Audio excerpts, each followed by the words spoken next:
Today I'll be reviewing Pokemon Journeys episode 25, A Battle Fest Bursting with Life versus Mega Lucario. This is what we've been waiting for, Ash's return to Kalos and the battle with Mega Lucario. Ever since that trailer where we first saw Korrina a few months back.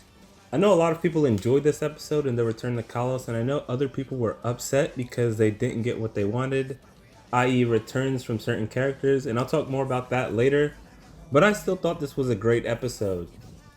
So I know this review is late and separate from the other review that came out today, but I'll do that one separately. I just thought this episode was just so much better than the upcoming one that I just do it separately. So to get into the episode, Ash and Go head to the Kalos region so that Ash can take part in the Battle Fest, and for Go to catch more Pokemon as always. And it's always nice to get a Battlefield episode, especially one related to the World Tournament. So Ash takes part in the Battle Fest, which is an event where people can rapidly climb the ranks of the Pokemon World Championships, so he can reach Super Class. So early on in the episode, we see Ash just winning battles as usual, and we also see Go going on a catching spree as usual, and he gets a Phantom, a Fletchling, and some Bug-type Pokemon. He also tries to get all the Flabébés in different colors, and we also see Ash talk about how he's one win away from Super Class. And then we get that moment where Riolu sends his aura and it's Lucario, which leads Ash to reuniting with Korrina, and they're happy to see each other as usual. I know we've had plenty of moments of continuity within the series so far, but thank you, the Pokemon Company, for this. For Ash actually recognizing Korrina, because he didn't say anything about Lance, even though he met Lance in either Kanto or Johto. I don't even remember, to be honest. But I'm glad he does remember Korrina. So after that, we see Riolu fanboy over Lucario, and then Korrina starts talking, and it was kind of weird how she was giving a recap to Ash's Pokemon, I guess. Well, Ash's Pokemon, but really to the audience in like first person about how she met Ash and had a battle with him. I guess that was required for new fans of the series. But the way they kind of did it was weird. It would have been better if she was talking to Go and Go actually asked the question, not her just randomly giving the story to Ash's Pokemon.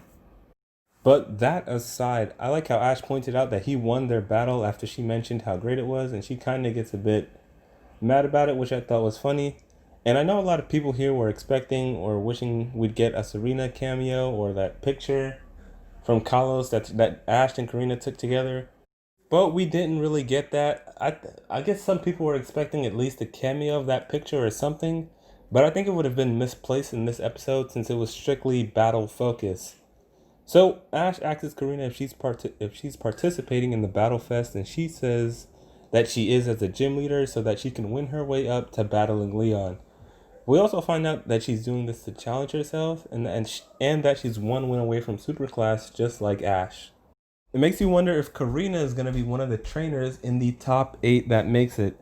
I think it would be cool if she did, but I'm also really excited to see what other trainers end up in the top 8, because we can probably self-confirm Ash in there, because he's kind of undefeated so far, and then there's Leon, and then there's Raihan, not to mention Lance, so we're really only 4 trainers away. I guess if Korrina is going to be one of them in there, that would be pretty cool, but I imagine Alon would end up in there. I think it would be great if Alon would end up in there. But I guess we'll have to wait and see. So while all that's going on, Go meets Korrina's grandpa. Then they end up at the stadium. Well, Go meets Korrina's grandpa while looking for a white Flabébé. And then they both end up at the stadium. And we also get to Ash and Korrina's 2v2. So Ash decided to bench Pikachu and Riolu, who were so ready. And Ash was just like, no. So Ash should have probably went with Pikachu. But Ash beat Korrina with Pikachu last time. So it would have been highly predictable if he picked Pikachu again. Plus, Pikachu's been winning a lot of these World Tournament battles, so I guess Pikachu needed a break. And I don't think Riolu's ready for this at all yet.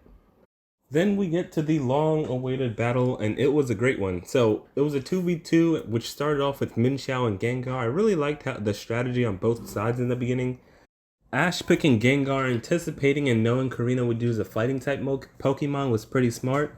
And then she was ready for it too because she used Minxiao, who had a flying and a bug type move ready. And instantly she switches out into Lucario, who completely hammered Gengar, leaving Ash with one Pokemon. I swear Gengar doesn't do good in battles. I think the last Gengar battle against the gym leader or the substitute gym leader didn't go too well either. So Gengar actually isn't doing too good. Gengar might be like one of 3 in official battles so far, and I guess maybe all battles so far. With this happening so early, the battle just became that much more intense, and it kind of became a crazy situation because Ash almost never loses the first matchup in every battle. He's always won the first one. Even if it's followed up with him losing the next 2, Ash usually always wins the first battle. So now he's just left down with 1 Pokemon left while she has 2 full powered Pokemon. And I thought that whole situation was interesting because I don't think it's ever happened before. But Go still has faith in Ash, and Ash sends out Dragonite to face Min Xiao. Their Dragon Claw high jump kick clash was cool, and it was great seeing Ash use Dragon Dance as part of his strategy. It kind of reminded me of how Ash used the counter shield back in his Sinnoh days. I think Ash took influence from that, and seeing Lance use Dragon Dance against Leon in their battle in episode 12. So after continuously using Dragon Dance, Dragonite tanks a high jump kick and then one-shots Min Xiao with the Dragon Claw. It must have been nice for Ash to be on the other side of a Dragon Claw. So then we get to our final matchup, Ash versus Korrina's Lucario versus Dragonite. And I like how Ash basically just asks for her to Mega Evolve. He's like, no stalling, I'm ready for this. And he probably is, seeing as how he used Pikachu to beat her Mega Lucario last time. So he isn't worried this time. So Ash uses Dragon Dance again, and I like how Korrina comments how Ash was being careful using Dragon Dance again, which indicates that he's changed over time. Because usually Ash is like a heads-in first battler. He doesn't really... Ash uses strategy to a degree, but it's not like his go-to to use something like Dragon Dance. So Lucario uses Aura Spear, and Ash tries to counter that with Hyper Beam, but he couldn't make it in time. So that knocks Dragonite out of the sky, and then she follows up with Power Up Punch, and I for sure thought it was over after that. Like the way Dragonite went down, and just the follow-up punches that came after, I thought it was completely over. But Dragonite is a tank, so he eats it, and then Ash comes up with a plan that involves him using Hurricane to cause rocks to fly at Lucario. Then Korrina breaks free with Lucario's Aura Spear. And then we get both of them using their final attacks, a Dragon Claw and a Power-Up Punch. And Lucario ends up falling, and Ash and Dragonite win, so Ash moves up to Super Class. So I thought the battle was amazing and great. Definitely what we've been waiting for. I don't think the battle disappointed in any aspect. As soon as Gengar lost, it became like a huge question mark as to where or how Ash was going to win. Like, had Ash used Pikachu, we'd have been like, oh, Pikachu's got this covered. He's done this before. But no, Ash decided to use Dragonite, who we haven't really seen battle, and I thought that was interesting. So Ash moves up to Super Class. Korrina congratulates him on his win. And that ends our trip to Kalos. I wish there was about one more episode in Kalos, but that was still a great episode nonetheless. Seeing Dragonite in battle was amazing. It literally carried the team, defeating 2 Pokemon at full power, and one of them was a Mega Lucario. So that aside, I thought this episode was great. I know some people were upset because we didn't get a return of the Kalos crew. I don't think it would have fit in this episode since this was a completely battle-focused episode. And I'm pretty sure we'll return to Kalos again. I think they're saving all the major returns for later down the line, maybe even like the next season. I'd actually be surprised if we didn't get a character or a cameo of at least one character from all of the crews by the time the series ends. But then again, this is the Pokemon Company or the crew that writes the anime, so I don't know what they're thinking ever.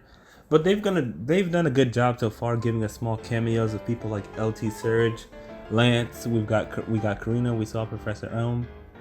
So maybe we'll get more of those cameos and appearances later on. But I'd like for them to not be for no reason. I would like if they had cameo Korrina and Clement and gave us full expectations that they'd return and play a role in some way, and then they didn't. That would have actually sucked. I think another reason we're not getting these returns is because they need to finish establishing the new characters in the series that are coming, like Sonia, Raihan, and Leon more. Because if we look back at Sun and Moon, Brock and Misty didn't show up till around episode 40. after all of the characters, the main characters, the Sun and Moon crew, at least got 1 episode or so, or at least a decent amount of screen time. Meanwhile, in this series, we haven't seen Koharu do anything relevant or even have an appearance in the past few episodes. Not to mention she doesn't have an official role on the crew yet, and I don't think Go's plans are set in stone either, but I do have an idea of what these characters may do in a video that I talked about, but we don't have anything official yet.